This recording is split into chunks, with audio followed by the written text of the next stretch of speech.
সেটা গোল্ড আর সিলভার দিয়ে রাসূল সাল্লাল্লাহু আলাইহি ওয়াসাল্লাম দিয়েছেন। এখন আপনি কোনটা ধরে দিবেন? কেউ বলে গোল্ড দিব, কেউ বলে রূপা দিব। এখন আমি কি বলি?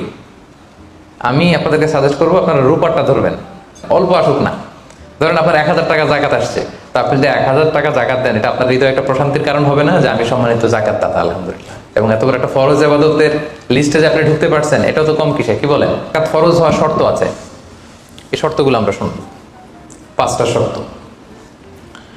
প্রাইমারি শর্ত হচ্ছে নিসাব পরিমাণ সম্পদের মালিক হওয়া, আর এটা হাওলানিল হাওল, 1 বছর থাকা। এগুলো হচ্ছে প্রাইমারি শর্ত। আরো 3টা সেকেন্ডারি শর্ত হচ্ছে আল মিলকিয়া, পূর্ণ ওনারশিপ থাকা, আর জিয়াদা, এটা আপনার অতিরিক্ত টাকা এটা হওয়া, আর হচ্ছে আদামুদ্দুয়ুন, ঋণ না থাকা। এই 5টা শর্ত আমি ব্যাখ্যা করলে আপনি বুঝবেন। 1 নম্বর হচ্ছে নিসাব পরিমাণ সম্পদের মালিক হওয়া।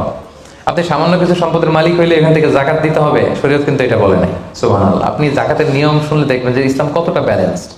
একটা থ্রেশহোল্ড আছে, একটা স্ট্যান্ডার্ড আছে, এই মানে গেলে দিবেন। সেটা কত? সেটা গোল্ড আর সিলভার দিয়ে রাসূল সাল্লাল্লাহু আলাইহি ওয়াসাল্লাম দিয়েছেন। কারণ তখন গোল্ড আর সিলভারের কয়েন ছিল, মুদ্রা ছিল। আগে কিন্তু সোনা আর রূপা দিয়ে মুদ্রা বানানো হতো, পরে এটা পেপার মানি শুরু হয়েছে, কাগজের টাকা। তো একটা হচ্ছে দিনার আর একটা দিরহাম। তো রাসূল সাল্লাল্লাহু আলাইহি ওয়াসাল্লাম যে থ্রেশহোল্ড বেঁধে দিয়েছেন সেটা হচ্ছে 7.5 তোলা স্বর্ণ বা 52.5 তোলা রূপা। আই রিপিট, এটা সবাই জানেন আশা করি, যে 7.5 তোলা স্বর্ণ আর 52.5 তোলা রূপা।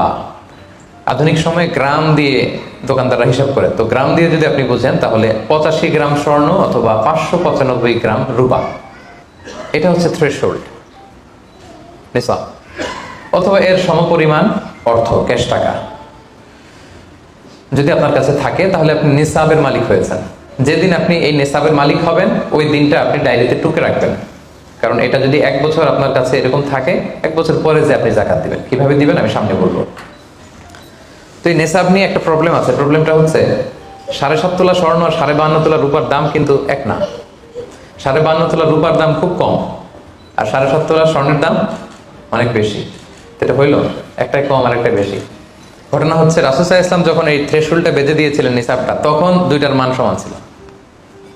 তখন 7.5 তোলা স্বর্ণ দিয়ে 52.5 তোলার মতো রূপা পাওয়া যেত, অথবা কেউ 52.5 তোলা রূপা বিক্রি করলে 7.5 তোলা স্বর্ণ পেত।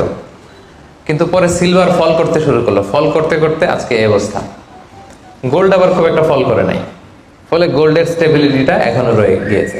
তো এখন আপনি কোনটা ধরে দিবেন জাকাতটা? যদি আপনি রূপা ধরেন, কথার কথা, রূপা যদি এই 1 ভরির দাম 1000 টাকা হয়, তাহলে 52.5 ভরির দাম কত? 52,500 টাকা। কিন্তু স্বর্ণ যদি আপনি হিসাব করেন, 1 ভরি যদি 50,000 হয়, 7.5 ভরি কত? 3.5 লাখ প্লাস, তাহলে প্রায় 7 গুণ কম বেশি, তাই না? এটা নিয়েই হয়ে গেছে জটিলতা। তো এখন আপনি কোনটা ধরে দিবেন? অনেকে বলে না গোল্ড দিব, কারণ গোল্ড ফল করে নাই, এটার যে স্ট্যান্ডার্ড এটা এখনো বজায় আছে। এটা নিয়ে অনেক আলোচনা, আমি খুব সংক্ষেপে বলি। কেউ বলে গোল্ড দিব, কেউ বলে রূপা দিব। এখন আমি কি বলি? আমি আপনাদেরকে সাজেস্ট করবো আপনারা রূপারটা ধরবেন। রূপারটা ধরলে কি লাভ হবে জানেন? 2 দিকেই লাভ, আপনারও লাভ, যিনি নিবে আরও লাভ। রূপারটা ধরলে বেশি সংখ্যক লোক জাকাত দান করতে হবে, তাই না? আর বেশি সংখ্যক গরিব লোকও টাকা পাবে, কি বলেন? তো 2 পক্ষে লাভ হইল না? এখন প্রশ্ন করতে পারেন, ও পাইছে ও লাভ, আমার লাভ কি? আপনার তো সবচেয়ে বড় লাভ, আপনি তো সওয়াব পাবেন আখিরাতে। এটা আমাদের বেশি দরকার না? কি বলেন? যিনি গ্রহীতা উনি পেয়ে লাভ, তার লাভ হইল, আর যিনি দাতা তিনি সওয়াব পেয়ে লাভবান হইলেন, তিনি সম্মানিত জাকাত দাতা হইলেন। অল্প আসুক না। ধরেন আপনার 1000 টাকা জাকাত আসছে, তা আপনি যদি 1000 টাকা জাকাত দেন, এটা আপনার হৃদয়ে একটা প্রশান্তির কারণ হবে না যে আমি সম্মানিত জাকাত দাতা আলহামদুলিল্লাহ, আই এম এ জাকাত পেয়ার। এবং এত বড় একটা ফরজ ইবাদতের লিস্টে যে আপনি ঢুকতে পারছেন, এটাও তো কম কিসে, কি বলেন?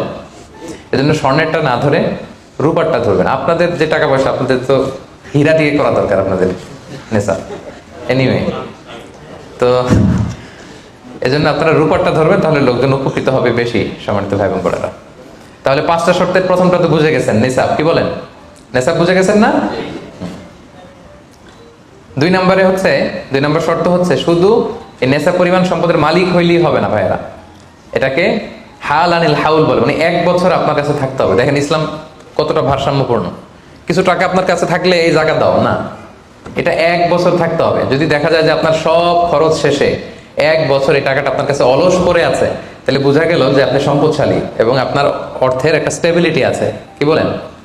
তাহলে আপনি নেশাব পরিমাণ সম্পদের মালিক হলেন, এবং 1 বছর যদি থাকে 1 বছর শেষে আপনি জাকাত দিবেন। এই বছরটা কিন্তু সৌর বছর না, সোলার ইয়ারে হিসাব করলে হবে না, এটা লুনার ইয়ারে, চান্দ্র বছরে। খেয়াল রাখতে হবে, সৌর বছর জানুয়ারি ফেব্রুয়ারি মাসের যে হিসাবটা, এটা 365 দিনে 1 বছর, কিন্তু যেটা লুনার ইয়ার, চন্দ্র বছর, এটা কতদিন 1 বছর কে জানে? কেউ জানেন না? 300 হ্যাঁ 354 দিন, রাইট, 354 দিন, সামান্য কিছু সময়। তো 11 দিনের কিন্তু এখানে ডিফারেন্স আছে, 11 দিনের ডিফারেন্স আছে। তো আপনি হিসেব করবেন হচ্ছে চান্দ্র বছর অনুযায়ী, সৌর বছর অনুযায়ী না। তো সৌর বছর অনুযায়ী যদি করেন তাহলে আপনার জাকাত কিন্তু 2.5% থাকবে না। চান্দ্র বছর অনুযায়ী আপনার 2.5%, সৌর বছর করলে ওইটা 2.58% হয়ে যাবে, একটু বাড়বে না? কারণ কতদিন বেশি? 11 দিন বেশি, পার্সেন্টেজও বেড়ে যাবে, তখন কিন্তু জাকাত আপনার 2.5% থাকবে না, 2.58%। বলার আগে বুঝে যায়, কারণ সব ব্যবসায়ী সারাদিন ক্যালকুলেটর নিয়ে কোত্থেকে শিপমেন্ট হইলো, কত মিলিয়ন গেল, কত মিলিয়ন ঢুকলো, সব মুখস্থ, জন্য বলার আগে বুঝে ফেলতেছে চটচট করে, মাশাআল্লাহ। তো তখন আর 2.5% হচ্ছে না, 2.58% হচ্ছে।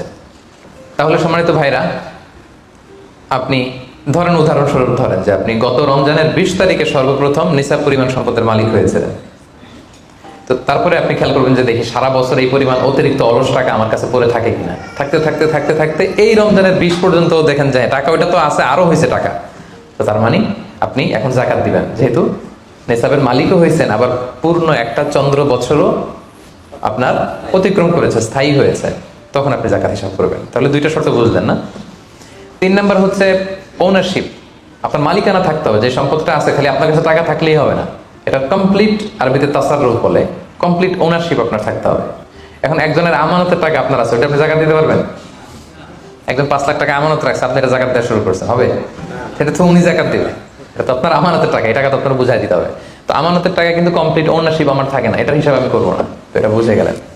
4 নাম্বার হচ্ছে এই টাকা আপনার অতিরিক্ত হইতে হবে, আরবিতে বলে জিয়াদা। দেখেন ইসলাম কত সুন্দর, ইসলাম বলে আপনার নিজের পার্সোনাল এক্সপেন্সিস, আপনার লিভিং কস্ট, আপনার সব ধরনের অ্যাকোমোডেশন, আপনার ট্রান্সপোর্টেশন এক্সপেন্সিস, আপনার মেডিকেল এক্সপেন্সিস, আপনার বাচ্চার স্কুলিং, আপনার ইয়ারলি ট্রিপ যদি থাকে, এন্টারটেনমেন্ট, ধরেন বছরে আপনি একবার ফ্যামিলি আউটিং করেন, এই খরচটা, যত খরচ আপনার হতে পারে, এই সব খরচ শেষেও কিছু টাকা আপনার থেকে যায়, ইসলাম বলে ওইটার উপরে জাকাত দিবে। সুবহানাল্লাহ। জিয়াদা, অতিরিক্ত হওয়া শর্ত। আপনার লাগে, যদি আপনার এই টাকা লাগে, ওটা তো আপনি ইউজ করবেন, আপনার টাকার ব্যবহারের জন্য সবচেয়ে বেশি হকদার কে? আপনি নিজে। আপনার সব খরচ আলহামদুলিল্লাহ সুন্দরভাবে চলে, এরপরেও নিসাব পরিমাণ টাকা বছর ব্যাপী যখন আপনার রয়ে গেল, ইসলাম বলে জাস্ট 2.5%। সুবহানাল্লাহ। তাহলে অতিরিক্ত হইতে হবে। সর্বশেষ শর্ত, 5টা শর্তের সর্বশেষ শর্ত হচ্ছে ঋণ থাকতে পারবে না। ঋণ থাকলে ওইটা জাকাত থেকে বাদ যাবে। ধরেন আপনার আছে 5 লক্ষ, কিন্তু আবার ঋণও আছে 5 লক্ষ, কথার কথা, তো এটা তো আপনি আগে ঋণ দিবেন, আপনি তার জাকাত দিতে পারবেন না, এই কথাটা কি বুঝতে পারছেন? আচ্ছা, ঋণ ভাই 3 ধরনের। কয় ধরনের? 3 ধরনের। একটা হচ্ছে আপনার একবারে পরিশোধ করতে হবে, এরকম ঋণ থাকে না, যে আমি মুরাদ ভাইয়ের কাছ থেকে 1 লক্ষ টাকা নিলাম, আজকে আমার জাকাতের হিসাব করার ডেট, তো 1-2 মাসের মধ্যে টাকাটা দিতে হবে। তো তখন এই যে 1 লক্ষ টাকা উনি পাবে, এই টাকাটা আমি বাদ দিব আমার অন্যান্য অ্যাসেট থেকে, বাদ দিয়ে যদি দেখি যে না, তারপরে জাকাত হয় দিব, আর না হলে দিব না, কারণ এটা একবারে দিতে হবে। ওনার বলছে যে 1 লক্ষ আমি একবারে দিয়ে দিব আপনাকে 1 মাস পরে, এইভাবে ঋণটা নিয়েছিলাম। তাহলে কিছু কিছু ঋণ আছে একবারে পরিশোধযোগ্য, ওকে, এটা জাকাতের ক্যালকুলেশন থেকে বাদ যাবে। কিভাবে বাদ যাবে আমি ক্যালকুলেশন করে দেখাবো। ঋণের দ্বিতীয় প্রকার হচ্ছে ইনস্টলমেন্টের কিছু ঋণ আছে, কিস্তিতে দেওয়া লাগে। লেটস সে আমি 1 কোটি টাকা দিয়ে একটা গাড়ি কিনেছি, BMW গাড়ি, বা 50 লক্ষ টাকা দিয়ে আমি একটা হুন্ডা গাড়ি কিনেছি, 50 লক্ষ টাকা। তো এটা আমি কিস্তিতে কিনেছি। কিস্তির ঋণ যদি হয় তাহলে আপনি কিন্তু পুরোটা বাদ দিতে পারবেন না, তখন সর্বোচ্চ 12 মাসের কিস্তি বাদ দিতে পারবেন, 12 মান্থসের, তাও এই চন্দ্র মাসের হিসাবে। কারণ জাকাতের হিসাবটা কি 12 মাসের হিসাব, তাই না? এটা একটা ইয়ারলি ক্যালকুলেশন। আপনি পুরোটা যদি একবারে বাদ দেন তাহলে তো আপনার আর জাকাত দিতে হবে না।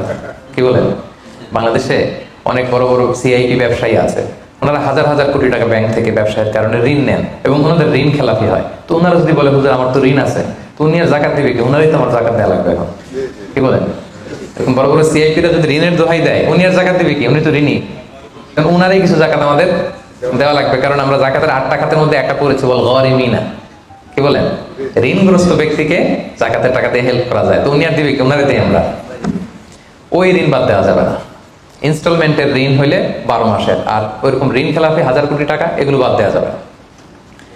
3 নাম্বার ঋণ হচ্ছে লাক্সারি পণ্য কিনতে যে ঋণ হয়, এই ঋণ জাকাত থেকে বাদ দেওয়া যাবে না। বিলাসিতামূলক কিছু যদি আপনি কিনেন, আপনি একটা লাম্বরগিনি কিনলেন 10 কোটি টাকা দিয়ে, এটা আপনি জাকাত থেকে বাদ দিতে পারবেন? পারবেন না। তাহলে লাক্সারি আইটেমের যে ঋণ, এটা বাদ দেওয়া যায় না। তাহলে ঋণের ব্যাপারটা পুরোপুরি বুঝে গেছেন না? এই 5টা শর্ত যদি থাকে আপনার মধ্যে পাওয়া যায়, অর্থাৎ আল্লাহ তাআলা আপনাকে একটা নিসাব পরিমাণ সম্পদের মালিক বানিয়েছেন, এটা আল্লাহ তাআলা পুরো 1 বছর আপনার এই পরিমাণ টাকা আপনার মধ্যে স্টেবল ছিল, এবং এটার পূর্ণ ওনারশিপ আপনার আছে, এবং এটা আপনার সব খরচের অতিরিক্ত, এবং সবশেষে এটা আপনার ঋণের বাইরে। ওই সম্পদ থেকে আল্লাহ তাআলা আপনাকে জাকাত দিতে বলেছেন। তাহলে জাকাতের শর্ত সবার ক্লিয়ার? Do listen